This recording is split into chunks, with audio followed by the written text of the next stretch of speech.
Hi everyone, welcome to In the Workshed.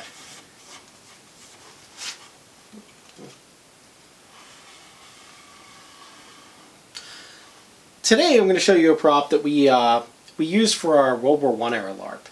This is actually a old-fashioned looking radio, but as you can see none of the knobs work. But Roy's going to show you how we made it work for us. Hi everyone. As Kevin explained in the intro, this is a replica. This is actually something we thrift shopped for like under $10. It's a Thomas Collector's Edition radio. It's not actually an antique at all. It's actually a fake. You can see on the side here, it actually has a cassette tape insert for it as well. And what this originally was is a radio that also has cassette tape into it, and it plugs into the wall. What we wanted was, we wanted a styled radio that we could take with us on mods. We could take it to us to different locations and not have to worry about it being plugged into an external outlet.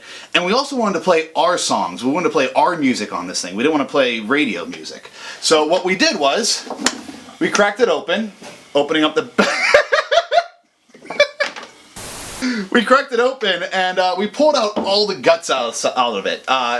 When you would actually open this up yourself, if you ever find one of these, there's just a whole bunch of cassette assembly piece here, power cords. We ripped all that out as much as we could. We hollowed it out, and then we put in a Bluetooth speaker that we had laying around. Again, these are really inexpensive. You probably have one of these. All you just need is a Bluetooth speaker that will go inside there, and then find a way to secure it. What we did was we had a piece of string hanging down to hold it in place so it didn't bounce around, and then all we did was just reseal it back up. Our next step was that we made ourselves a playlist on our phones. So since it's Bluetooth enabled, it will play whatever's connected to our phone. So for this one, as a World War I LARP, we just picked some World War I music, such as We Don't Want the Bacon.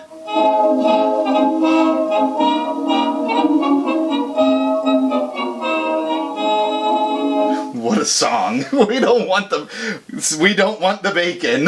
What a song. As you can see, the quality is absolutely dreadful. It's not super loud, and in fact all of this just further muffles the sound.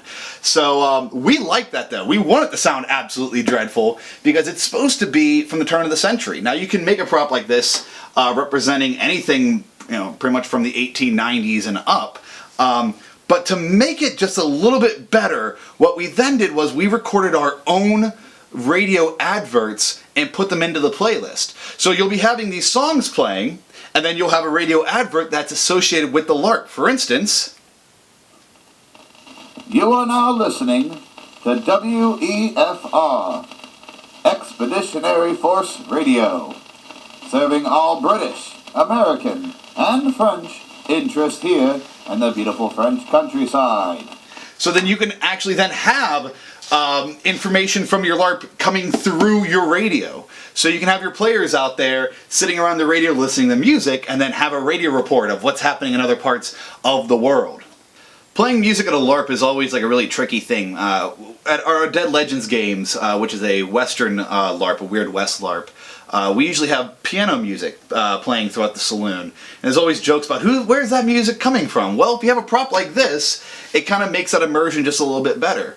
At our World War I LARP, when we used this, when we first turned it on, a couple guys were like shocked when they could hear plot coming out and information about the game coming through it.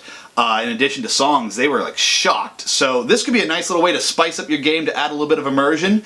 Even if you're not a plot runner, if you just want to have something like this laying around in your cabin or laying around in your camp space, it just adds something else to the game.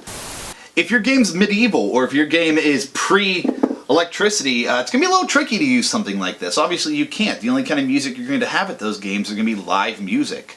Someone playing a piano, someone playing a guitar, someone playing on drums.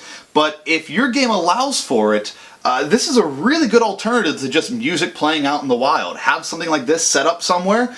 It still runs off of a phone, it still runs off of a Bluetooth. It does the same thing, it just adds a little bit more immersion for your players. Well, this is a quick, easy project that you can do. Again, you can find these at a thrift store. I saw one on eBay for like 12 bucks, but we got this guy for under 10. So, and they're out there. They really are. And you can find other models, other varieties that look like this. You can even find a record player one. So, happy hunting out there at your thrift stores trying to find something like this to bring more immersion to your game. We are in the Workshed, and thank you very much. Thank you very much for watching.